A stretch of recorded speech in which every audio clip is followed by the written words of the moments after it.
Talking high school state tournament basketball with Barry Lewis, the guru of all things round ball and Oklahoma high school sports. Garen Emig of the Tulsa World is here with you. That's me. Barry's going to carry us through. We're going to focus on the 6 and 5A brackets that'll be coming later this week, Barry. That first of all, I was reading the breakdown that you and Mike Brown put together in the day's Tulsa World. I did not see Booker T. Washington anywhere. Now, is that your mistake, or is this actually happening? They're having a state tournament without the Hornets. It is hard to believe, but it was not a good season for the Hornets. They hardly played any games. They only played 11 games. Can you imagine that? They were 2-9, but they were better than a 2-9 team, and they put up a strong effort in their playoff opener against Owasso, which is going to the state tournament. And so Booker T probably could have beat quite a few teams in the first round, but not Owasso. But Coach Eli Brown will do a great job for Booker T. It was a rebuilding year. They knew that going in, and they'll be back in the state tournament soon. So Owasso is playing Thursday, right, at Sky 2 High School against Putnam North. We have also Broken Arrow getting in, and they got their hands full against Edmond Memorial in the quarter. Well, it's interesting about the 6A boys tournament that I think it is so wide open. It's about as wide open as you can have a tournament. All 8 teams really have a chance to win, and maybe that bodes well for Broken Arrow, which a lot of people would consider to be the number 8 seed, because when they won their one state tournament, when they won their one gold ball back in 1997, they entered the state tournament in a similar position. So maybe that bodes well for Broken Arrow. The first 2 rounds are at Skiatook, where they're very familiar with that court, having played there in the Skiatook Invitational. And I think all 8 teams, there's not a mismatch in the first round. All 8 teams are very capable of winning, and you can't really, although the cliche is anything can happen in the state tournament, right? It's sort of true, but there's sometimes when you look at a state tournament field and you see there's some clear separation, like I think there is in 5A, which we'll get to in a moment. But it's not there's not just 2 or 3 teams that you feel those are the only ones that can win it, and there's just a couple teams that are just glad to be there. I think any of the 8 teams can win in 6A boys. I mean, I look at Edmond Santa Fe, which is probably regarded as the least of the teams coming from the Oklahoma City area. Right. And I'm really impressed by Edmond Santa Fe. I saw them twice earlier this year, and I could see them getting hot and winning it all. Yeah. So any of those teams have a chance. That's what makes this so intriguing. For a while, it appeared that the East might only have 1 team in the tournament, but Broken Arrow grinded out a victory at Del City against Midwest City on Saturday night. Very impressive. And so it's Owasso and Broken Arrow defending the pride of the East. Yeah. And I think Owasso's got a really excellent chance. But again, any of these teams can win it. So that's what makes this so fascinating in 6A boys. The 5A boys are at Owasso, right, on Thursday in the in the quarterfinals. Yeah, sort of confusing. Owasso's playing at Skiatook, and Owasso's hosting 5A boys. So. Yeah, well, it's hard to this time of year. It's hard to keep track. You use the word separation in reference to 5A a little bit ago. Why do you say that? I think there are 3 teams. The winner will probably come from one of 3 teams: Midwest City, Carl Albert, Tulsa Memorial, or Lawton Mac. Okay.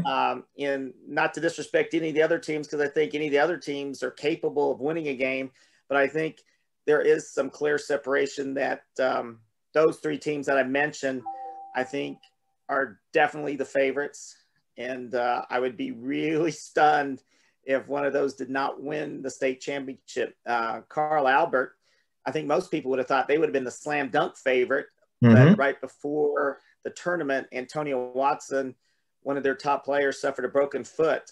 He was like their leading scorer and rebounder. Okay. And so they're still really good, really, really good. They beat Coweta they routed Coweta, who's in the state tournament last Friday. So they've still got plenty of firepower and still could win it.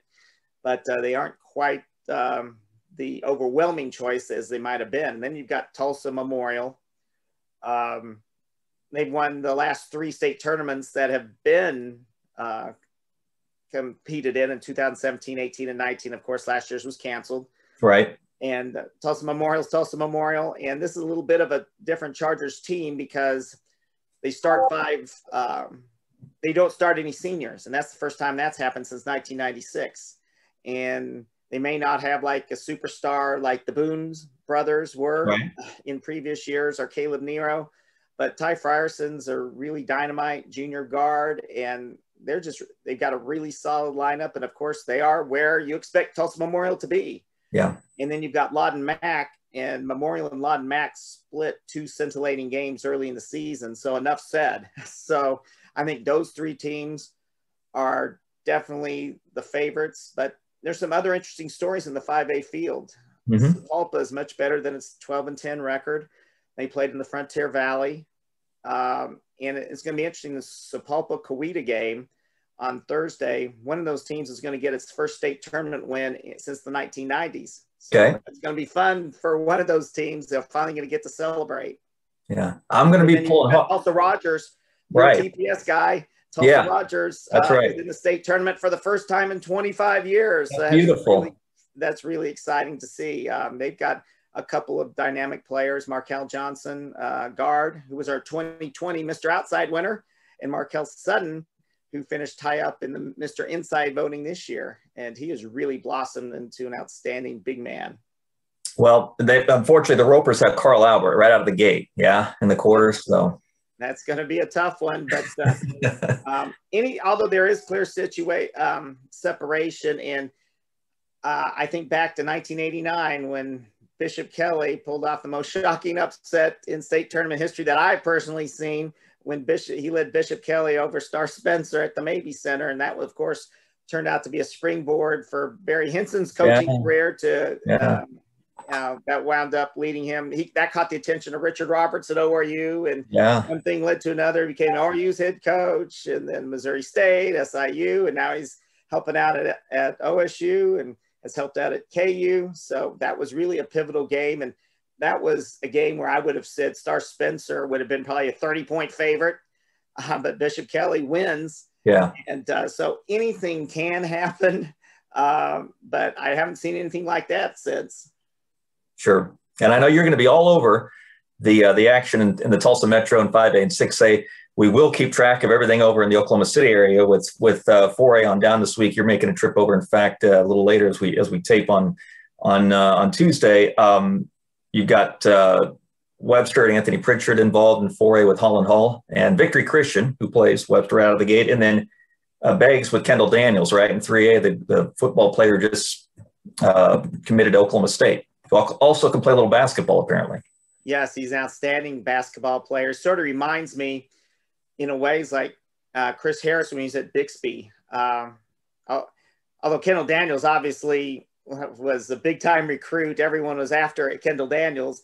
Chris Harris, it wasn't so much in football. He wasn't getting a lot of attention. In fact, until KU, Alan Trimble tipped off KU, and they really got a steal there. But at that time, I thought if it didn't work out in football for Chris, I thought he could play major college basketball. And so I think Kendall Daniels, if he had wanted to, he could have been a major college basketball player. So Beggs is they've been sort of under the radar for everybody because they're only ranked 6th. Right. But I think they may be the team to beat in 3A. So they're sort of the long shot surprise pick in 3A boys. In 2A boys, I think Pawnee is the team to beat. David Page is looking to win a gold ball in his 4th different decade as Pawnee's coach. They haven't won a gold ball at Pawnee since they won 3 in a row from 08 through 10. The first of those years was with Keaton Page. Those were glory years for Pawnee, so they're trying to return to the summit there. And in 4A, I would think Kingfisher and Heritage Hall. Kingfisher would be the team to beat. Heritage Hall also in the mix, as well as Webster. And I think we don't want to totally forget overlook the girls because the girls' state tournaments will be played in Tulsa. That's right. 6A and 5A. That's right. And in 6A, I'd say Norman is the team to beat, but I really like Bixby and Union. So I think they've got a shot. But and then in 5A girls, Sapulpa is the team that's impressed me the most. Okay. Michael Neal still coaches the Norman girls, former Sooner guard. I think he does, doesn't he? I think so. The Norman girls. I believe he does.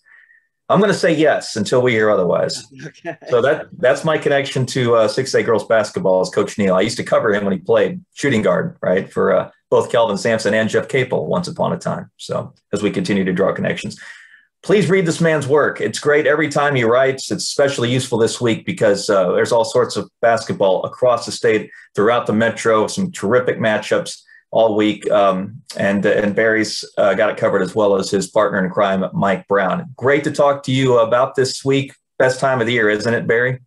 It's a very exciting time. It's going to be especially exciting that that it's actually being played this week. No doubt. You know, it brings back the flashbacks to last year at this time. I remember on state tournament morning, you know, hoping that we get the tournaments in. And then about 2 hours before tip-off, then they get canceled. So that was really unfortunate last year. But yeah, hopefully that is in the past. And so this can be a great week of basketball. A lot to celebrate, in other words. Enjoy it, Barry. Good talking to you. Keep reading this work and keep tuning in. We'll shoot a few more videos as we move forward with the high school sports season from winter to spring, and it'll be football season before we know it next fall. Thanks, Barry. Good seeing you, man. Thanks, Garen.